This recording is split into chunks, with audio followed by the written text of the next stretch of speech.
All right, Ecclesiastes 5. Not to forget that. God is great, amazing, and all the superlatives you can come up with.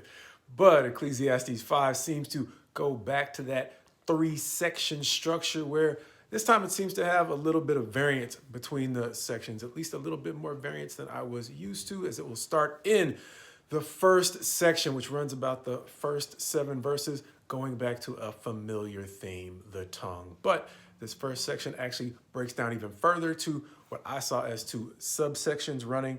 First of all, the first 3 verses with, for me, a relatively famous section of scripture, one that I have looked at over the years from time to time, that says, verse 1, guard your steps when you go to the house of God. To draw near to listen is better than to offer the sacrifice of fools, for they do not know that they are doing evil. It'll go on and talk about specifically doing evil in the way that we speak hastily before God. Sometimes thinking that we are doing right in our words when in reality we are being presumptuous. A concept that goes back to Psalm 19, where the psalmist specifically prayed for God to keep him back from presumptuous sins. But likewise, it goes forward to James chapter 1 that specifically warns us all as believers, modern day believers, to let everyone be quick to hear, slow to speak, and slow to anger, because it warns that man's anger does not accomplish God's righteousness. Now, the second section is going to seem to run from verses 4 through 7, where they are going to warn us in a similar way to make sure that we pay our vows or we own up to the things that we say. Don't idly make promises that you don't intend to keep, or whether or not you intend to keep them. Try not to allow your mouth to make promises that you can't actually keep. As the next section of verses running, roughly from verse 8 through about verse 17, we'll talk about different perspectives, it seems, on money again. Another familiar theme from the Proverbs, but it seemed to be a relatively unique spin on some of the proverbial takes on money.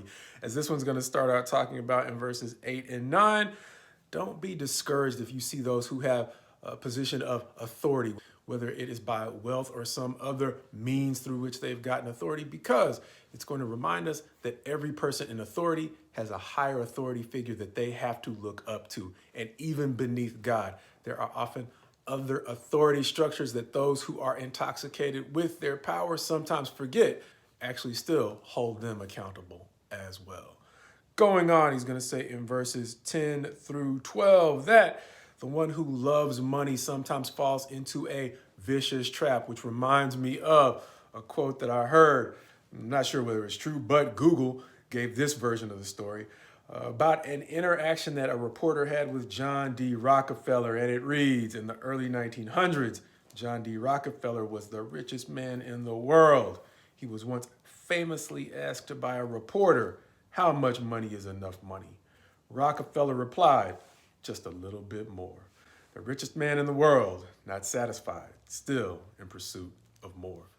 Going on in verses 13 through roughly 17 to also talk about the way in which there is also a grievous evil attached to money, and that is the person in pursuit of more, not finding enough, staking out on an investment that goes bad and essentially leaves them either depleted or with nothing.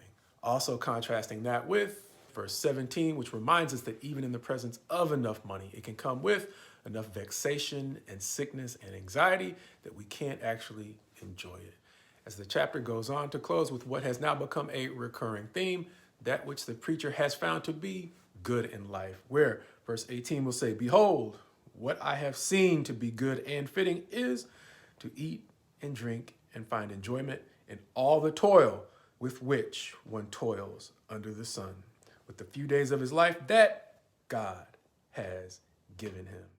Which leads to the end of the chapter, where the writer of Ecclesiastes, in addition to what he's also seen about that which is good in life, adds in verses 19 and 20, everyone also to whom God has given wealth and possessions and power to enjoy them, and to accept his life and rejoice in his toil, this is the gift of God, for he will not much remember the days of his life, because God keeps him occupied with joy in his heart, helping us once again to see that just as with toil without wealth, the same condition can result in two very different outcomes. One can result in misery, while the other can result in joy.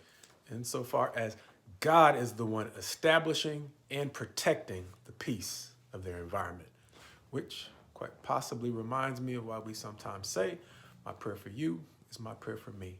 That to the degree we no longer remember the days of our life, that we no longer remember them because God has occupied us with his joy.